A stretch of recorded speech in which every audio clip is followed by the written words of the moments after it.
مولاي صل وسلم دائما أبدا على حبيبك خير الخلق كلهم. مولاي صل وسلم دائما أبدا على. بسم الله الرحمن الرحيم. Assalamualaikum warahmatullahi wabarakatuh.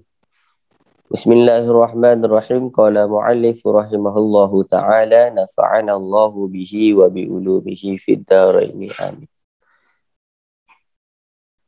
Semalam kita dah tahu syarat seseorang itu dia wajib untuk mengeluarkan zakat fitrah ada berapa? Fan, ada berapa? 3. Apakah 3 itu?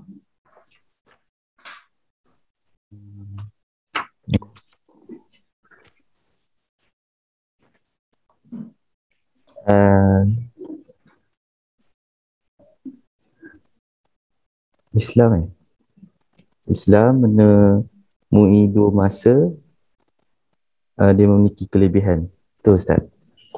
Betul. Jadi sekarang ada seorang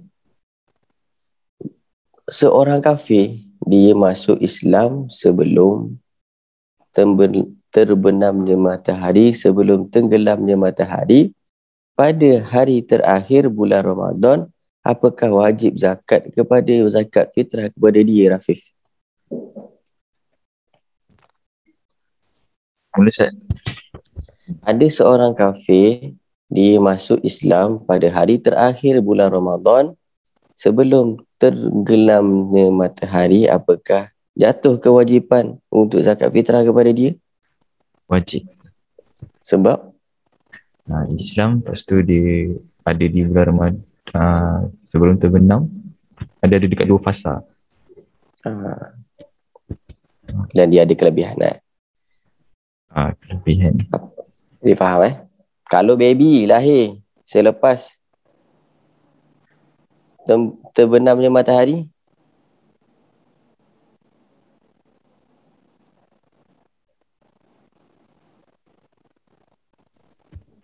Selepas terbenamnya matahari, tak wajib, Ustaz. tak wajib sebab dia tak menjalani, dia tak menemui masa Ramadan. Faham?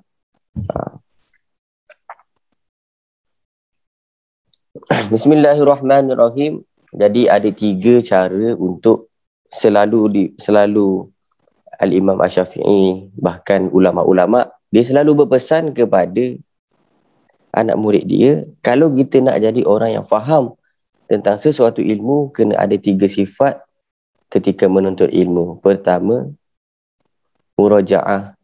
mutalaah qabla ad-dars, tafahum inda ad-dars, wa muraja'ah ba'da ad-dars. Apakah 3 itu?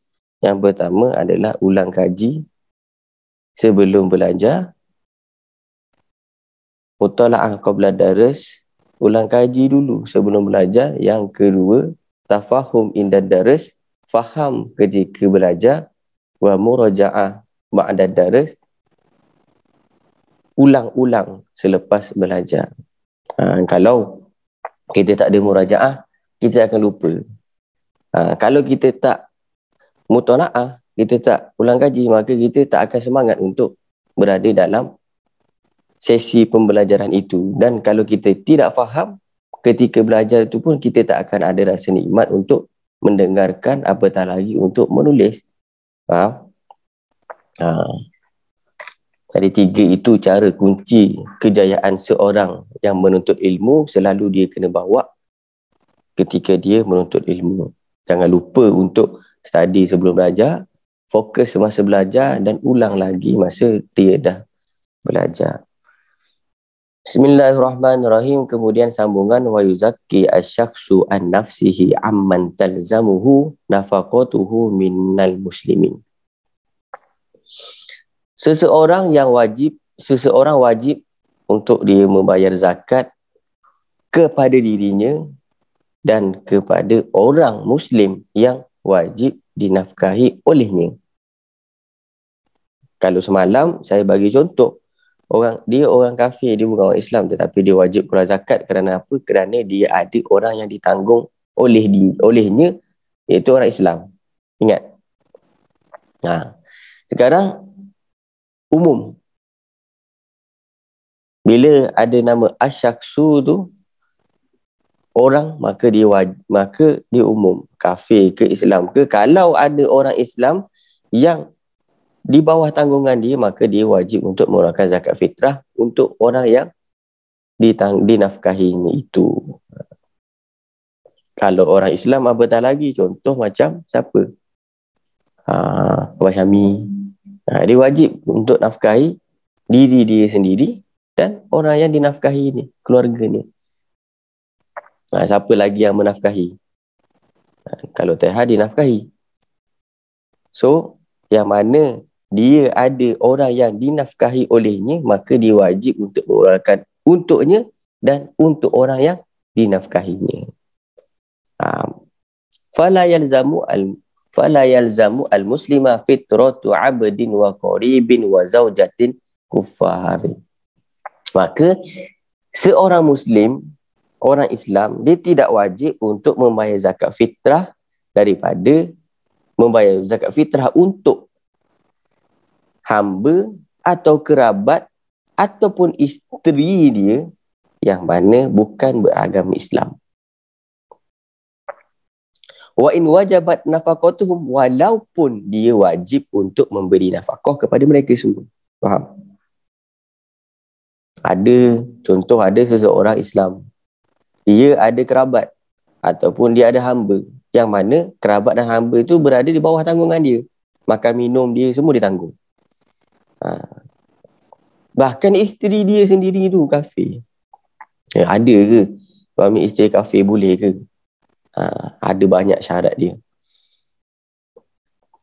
Yang boleh hanyalah orang kafir yang original, daripada datuk nenek moyang dia dulu tu memang ahli kitab. Kalau baca dalam Al-Quran, siapa perasan ya ahlal kitab, ya ahlal kitab. Orang-orang Yahudi, orang-orang Yahudi, orang Nasrani yang mana keturunan dia tu original daripada atuk nenek dia tu yang bukan murtad. Boleh jumpa ke? Dia punya silsilah dia tu memang daripada nenek atuk moyang dia tu Yahudi ori, Yahudi piau. Dia bukan macam orang-orang kafir sekarang. Kafir sekarang maybe atuk nenek dia dulu pernah lah Islam pada zaman, mungkin pada zaman tabi'in ataupun zaman-zaman ulama-ulama dulu. Dia pernah Islam, kemudian agama itu tak dihidupkan, kemudian dia kembali kepada kekufuran. Ada. Kalau kita tengok orang-orang Cina ataupun orang-orang India, kalau tengok silsilah dia, mungkin ada yang dah pernah masuk Islam, so tak boleh kahwin dengan dia. Tapi ada orang yang kahwin dengan orang Islam, orang kafir. Bukalah surah, kita dah baca dah, surah An-Nisa. Surah pertama sekali kat situ bakal jumpa. So, fala yalzamu al-muslima fitratu abdin wa qaribin wa zawjatin kufarin. Maksud dia, walaupun kerabat dia tu, walaupun dia menanggung kerabat dia, kerabat dia tu anak dia ataupun hamba dia ataupun kerabat dia ataupun isteri yang kafir, maka dia tidak wajib untuk mengeluarkan zakat fitrah untuk mereka. Wajib dia mengeluarkan zakat untuk orang yang di bawah tanggungan dia yang beragama Islam. Walaupun dia wajib untuk memberi nafkah kepada mereka, dan setiap hari dia wajib bagi makan kepada hamba dia, dia wajib beri makan kepada isteri dia. Tetapi sebab mereka ini tidak memenuhi syarat untuk mengeluarkan zakat fitrah, maka tidak wajib.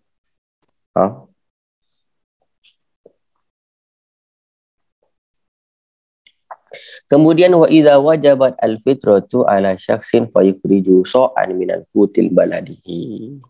Maka kalau seseorang tu wajib untuk mengeluarkan zakat fitrah, sewaktu dia dah wajib, contoh dia dah cukup syarat, maka berapakah yang perlu dia keluarkan zakat itu? so'an an kutiba ladihi, dia wajib mengeluarkan satu sod alif ain, satu sok makanan asas negaranya. Kutiba ladihi itu maksud dia makanan asas negaranya itu. Kalau kita dekat Asia ni, maka apakah dia? Beras lah. Satu sok tu berapa? Satu sok tu kalau dikilokan lebih kurang 2.70 kilo.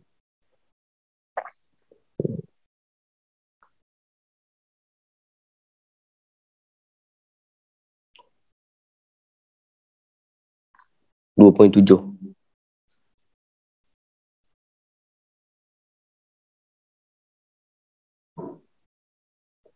Ingkana baladian, kalau dia memang penduduk negara itu.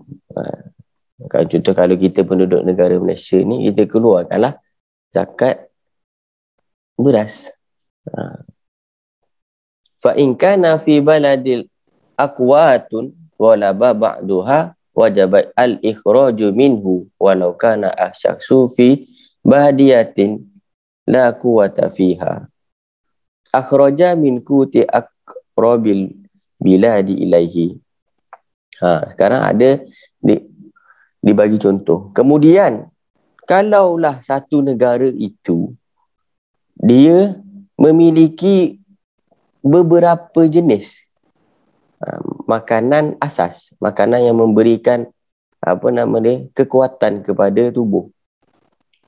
Mungkin kat negara tu dia makan nasi, beras, ataupun dia makan gandum, tepung. Maka yang mana wajib dikeluarkan zakat? Maka diambillah ghalaba, yang lebih banyak digunakan. Kalau persen makan beras 60%, makan gandum 40%, maka keluarkan zakat beras. Faham? Kemudian ada lagi contoh. Kalau ada seseorang tu dia hidup dalam hutan yang mana tak ada makanan asas di dalamnya. Contoh dalam hutan, Nazmi biasa pergi camping, dalam hutan ada ke orang tanam beras? Awak hidup dalam hutan. Ada ke padi? Beras mungkinlah ada, Nazmi bawa. Tapi kalau padi, ada ke tak? Maka dia wajib mengeluarkan zakat berupa makanan asas negara atau daerah yang paling dekat dengan dirinya. Tengok dia duduk mana, hutan mana dia duduk. Hutan Amazon. Tengok yang paling dekat dekat situ makan apa. Makan jagung. Keluarkan jagung.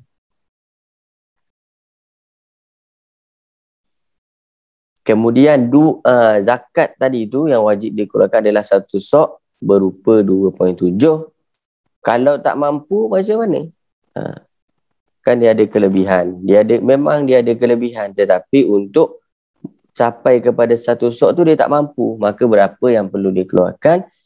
Kalau seseorang dia tidak mampu untuk membayar satu sok, maka boleh bagi dia untuk mengeluarkan setengahnya. Maka kalau dia mampu untuk setengah, maka dia wajib untuk setengah. Bukanlah bermakna wajib zakat adalah satu sok ataupun 2.7 kilo, kemudian dia tak mampu, jatuh, gugur kewajipan dia untuk bayar zakat fitrah. Tidak, jawapan dia tidak. Maka tengok, kalau satu sok dia tak mampu, dia mampu setengah sok, maka wajib untuk dia keluarkan setengah sok. Faham? Dia tak terus gugur dia punya kewajipan.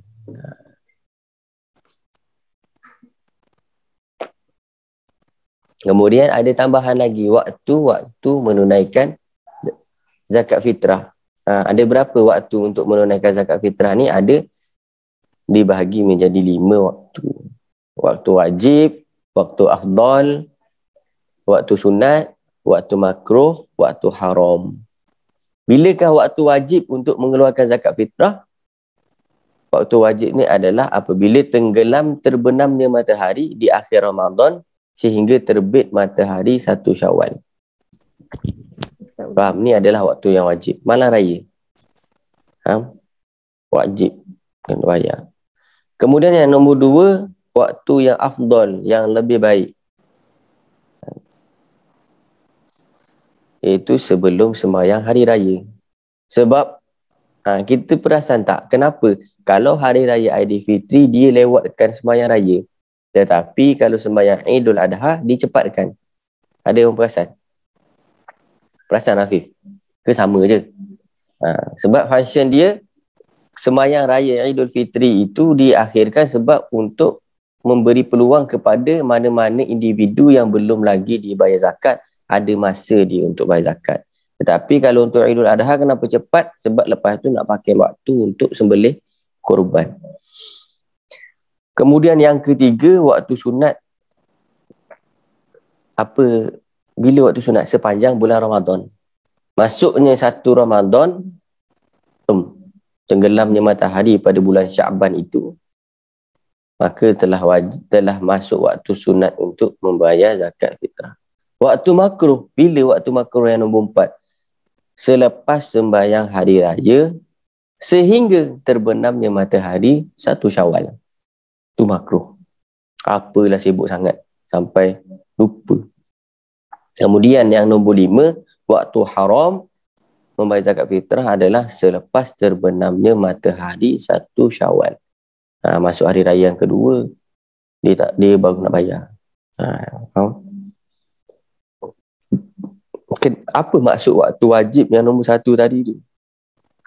Kalau kita tak buat masa tu, apakah kita berdosa? Bukan.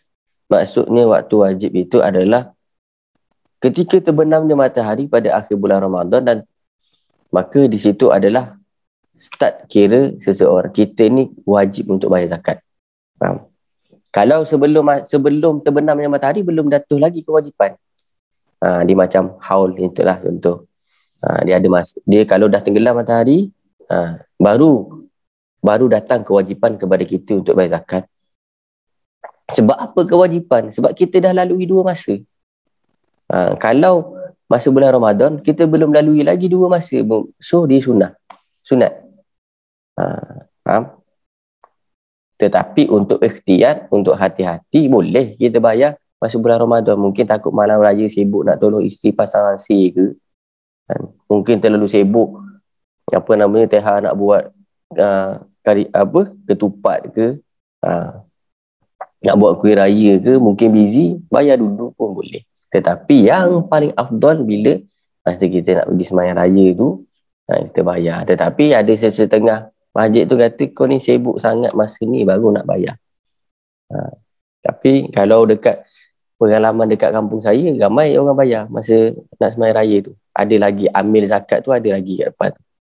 Dia sambil bayar zakat, dia boleh bagi kuih raya kat situ. Faham? Jadi ada 5 waktu tu. Di mana lah kita boleh lah.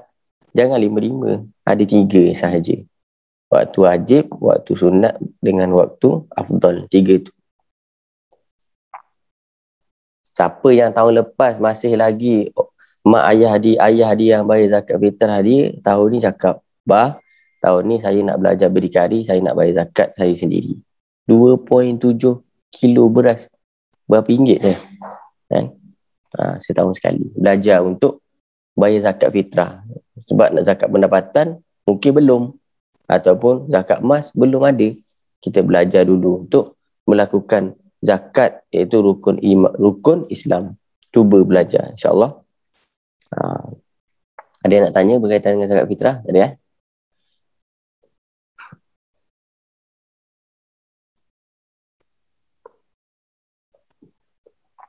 Menurut pendapat yang muktamad di dalam mazhab Asy-Syafi'i, memang zakat itu wajib dikeluarkan